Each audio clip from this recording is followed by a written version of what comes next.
الف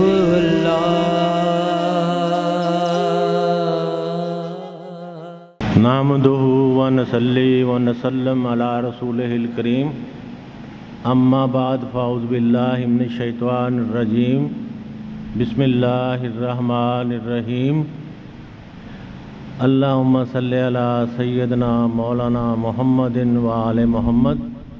تمام خواتین و حضرات اور آن لائن اس محفل کو سننے والے خواتین و حضرات کو السلام علیکم۔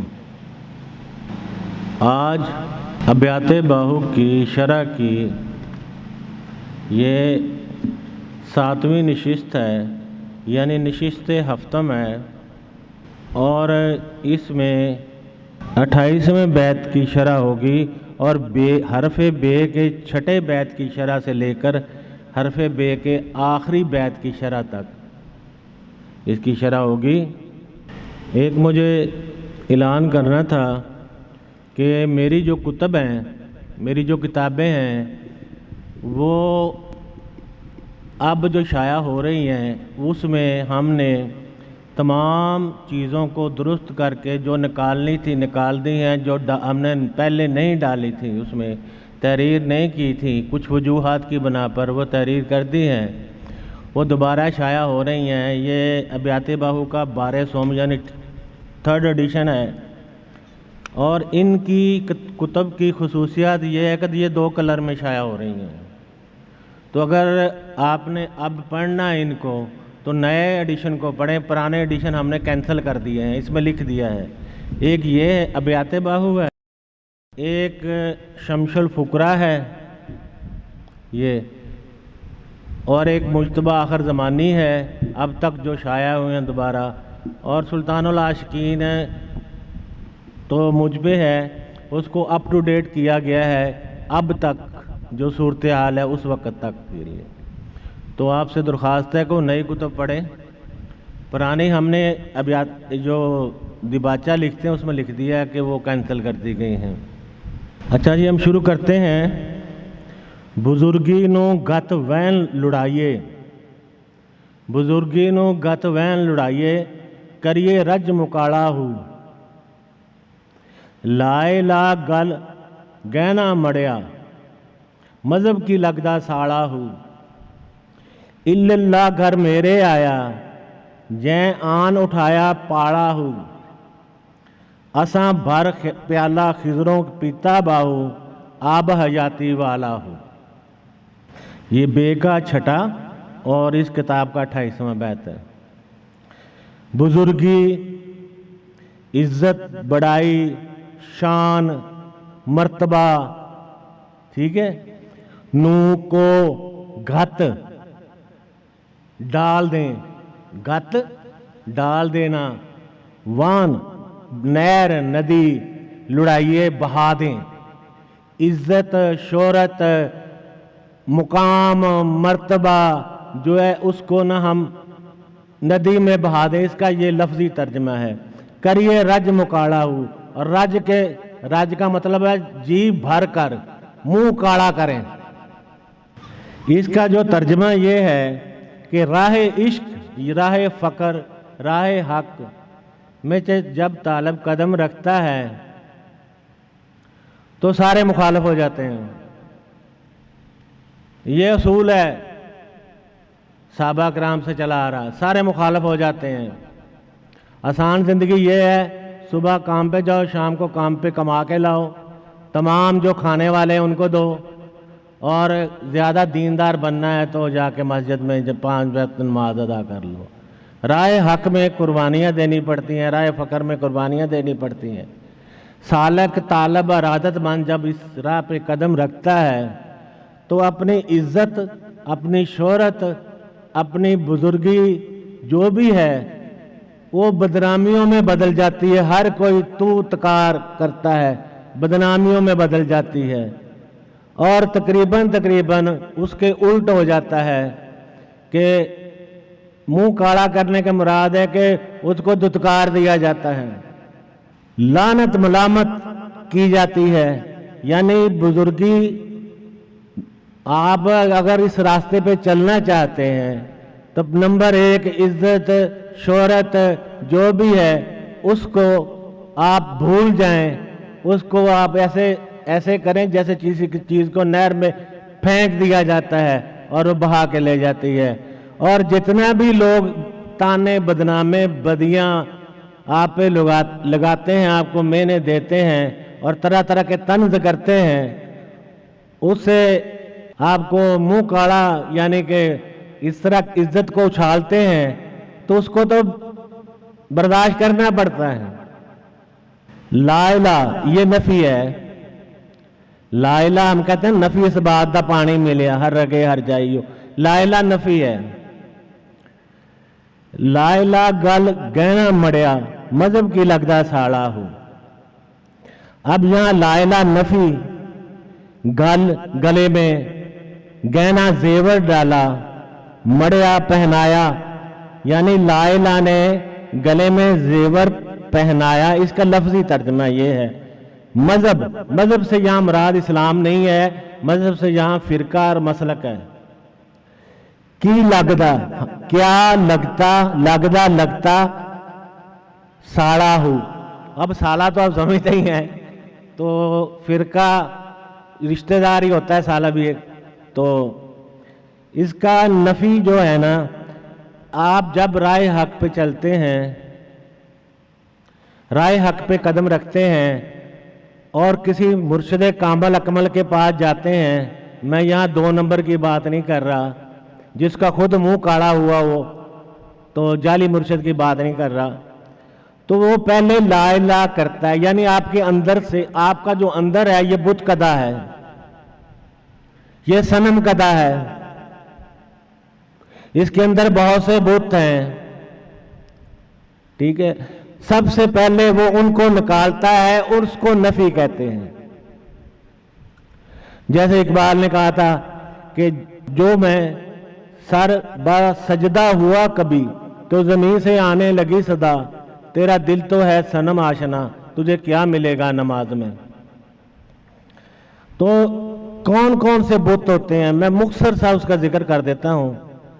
ڈر، خوف، پیار، محبت، کسی سے بھی ہو، کسی سے بھی ڈر خوف ہو اور کسی سے بھی پیار محبت ہو، ٹھیک ہے۔ ریاکاری، دکھاوا، ریاکاری ایک اسلام میں اسے چھوٹا شرک کہا گیا، دکھاوا، نفاق، منافقت، بغض، کینہ، دنیا سے محبت، شہوات ہوتی ہیں کھانا پینا کی شہوات، عورت کی شہوات، ادھر ادھر جو بھی شہوات ہوتی ہیں، حسد، غصہ، شہرت کا شوق، مال و دولت کی محبت، زمین جائیداد کی محبت، زر پرستی، زن پرستی، طمع، لالچ، ہوس، ہرس، اولاد کی محبت، غیبت، بہتان، جھوٹ، گلہ گوئی، مقصد حیات سے غفلت، تکبر، فخر و غرور، انانیت، عصبیت۔ عصبیت ہوتی ہے اپنے خاندان کی محبت میں کسی حق پرست بندے سے جا لڑنا، اپنی قوم کی محبت میں کسی حق پرست بندے سے جا لڑنا، پاویں اپنا خاندان غلط ہی ہو، قوم غلط ہی ہو، قبیلہ غلط ہی ہو، لیکن جو بندے سے جا لڑنا وہ حق پرست ہو، اسے عصبیت کہتے ہیں۔ قوم پرستی، میں تو بڑی اعلیٰ قوم کا ہوں، میرا تو خالص قوم ہے، حالانکہ حضور نے فرمایا تھا تم سب آدم کی اولاد ہو، ٹھیک ہے۔ شخصیت پرستی، خواہ سیاسی ہو خواہ مذہبی ہو، شخصیت پرستی زیادہ خطرناک ہوتی ہے، بت پرستی سے شخصیت پرستی زیادہ خطرناک ہوتی ہے۔ دیکھ ہی رہے ملک میں کیا ہو رہا ہے، قبیلہ یا قوم پرستی، مسلک یا فرقہ پرستی، اپنے مسلک پہ ڈٹ جانا، وہ کسی کی بات نہیں سننی، خواہ وہ صحیح کہہ رہا ہو، حق راستے کو تلاش ہی میں کرنا، جس پہ ماں باپ نے پیدا کیا اس پہ چل پڑنا، کچھ سوچنا ہی نہیں۔ بخل یعنی کنجوسی، اپنے علاقہ اور قوم کی محبت، اپنے سیاسی اور مذہبی رہنماؤں کی محبت، یہ سب جو ہیں اندر بت ہوتے ہیں، اور یہ بت جو ہوتے ہیں بڑے خطرناک ہوتے ہیں۔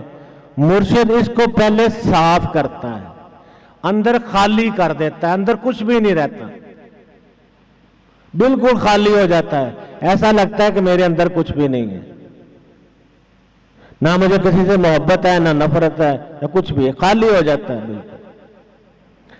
اسے نفی کہتے ہیں۔ میں پہلا بیت تھا نا الف اللہ چمبے دی بوٹی، اس میں نفی اس بات کا اس میں بھی میں نے بتایا تھا۔ آگے لکھتے ہیں لا الہ نہیں، نفی نے گل گہنا مڑیا، یعنی میرے گلے میں زیور ڈالا، نفی نے مذہب کی لگدا ساڑا ہوں، یعنی کہ اب یہ فرقہ پرستی پہ جس پہ میں چل رہا تھا، جس فرقے پہ، وہ میرا کیا لگتا ہے ساڑا، کیا لگتا ہے میرا کوئی سالا لگتا ہے وہ؟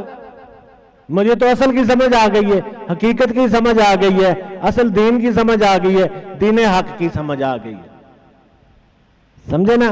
نفی نے جب میرے اندر صفائی کی، گہنا مڑیا مطلب زیور ڈالا، گہنا مڑیا، یہ زیور جو ہوتا ہے نا یہ امیر عورتیں پہنتی ہیں، بڑے جتنی امیر ہوگی اتنا زیادہ زیور پہنے گی، وہ دنیا میں تو یہی ہوتا ہے نا۔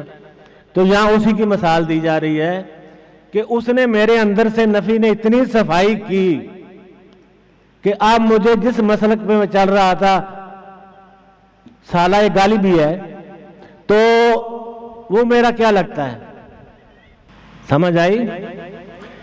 تیسرا مصرع ہے جی، الا اللہ گھر میرے آیا، اب یہ اس بات ہے، خالی ہو گیا، وہ وحدہ لا شریک ہے، جب تک کوئی بت ہے وہ نہیں آتا اندر، خواہ شہر سے نزدیک ہے لیکن جہاں بت ہوں گے ایک بھی، وہ نہیں آئے گا، وہ کبھی نہیں آئے گا، پہلے اس کے شریک نکالنے پڑیں گے، نفی میں شریک نکالے جاتے ہیں۔ الا اللہ گھر میرے آیا، پھر وہ ذات میرے اندر آ گئی، گھر سے مراد اندر میرے آ گئی، گھر سے مراد اندر آیا آ گئی، پھر وہ ذات حق تعالیٰ میرے اندر آ گئی، جس نے آن آ کر اٹھایا پالا، پالا ویسے کہتے ہیں سردی کو، لیکن یہاں ڈر اور خوف کے معنوں میں استعمال ہوا ہے۔ تو اسبات الا اللہ، اللہ پاک کی ذات حق تعالیٰ میرے اندر آ کے ظاہر ہو گئی، اور میرے اندر سے سارا خوف اور ڈر ہر چیز نکل گئی، اور میں لا خوف علیہم ولا هم یحزنون ہو گیا۔ ٹھیک ہے جی۔ اساں ہم نے بھر پیالہ، پیالہ ہی ہوتا، آپ کو پتہ اردو میں پیالہ کہتے، خضروں پیتا، آب حیاتی والا ہو، آب حیاتی کہتے ہیں وہ پانی، ایک نا کہانی سی ہے کہ آب حیات کہیں ملتا ہے، وہ پی لیں تو آدمی مرتا نہیں ہے۔ یہاں کہتے ہیں ہم نے اپنے خضروں والا، خضر ہمیشہ سے زندہ ہے نا، خضر علیہ السلام زندہ ہے نا، قیامت تک زندہ رہیں گے، تو یہی ہے، اساں بھر پیالہ خضروں پیتا، ہم نے اپنے مرشد سے سدا زندہ رہنے والا نسخہ حاصل کر لیا ہے، سمجھے؟ سدا زندہ رہنے سے کیا مراد ہوتی ہے؟ مر کے بھی زندہ رہنا، فقیر نام انہاں دا باہو، قبر جنہ دی جیوے ہو، تو سمجھے؟ تو ان کی قبروں پہ دیے جلتے رہتے ہیں، وہ زندہ رہتے ہیں۔ تو ہم نے اپنے مرشد سے وہ راز، وہ سر حاصل کر لیا ہے جس سے سدا کی زندگی حاصل ہوتی ہے، ہمیشہ کی زندگی حاصل ہوتی ہے۔ اب اس کا صحیح اردو ترجمہ کیا ہوا، ہم نے اپنے مرشد سے وہ راز اور سر حاصل کر لیا ہے جس سے ہمیشہ کی یا جاویدانی زندگی حاصل ہوتی ہے۔ سمجھ آئی جی؟ بیت نمبر 29 ہے کتاب کا، اور بے کا ہے 7واں بیت۔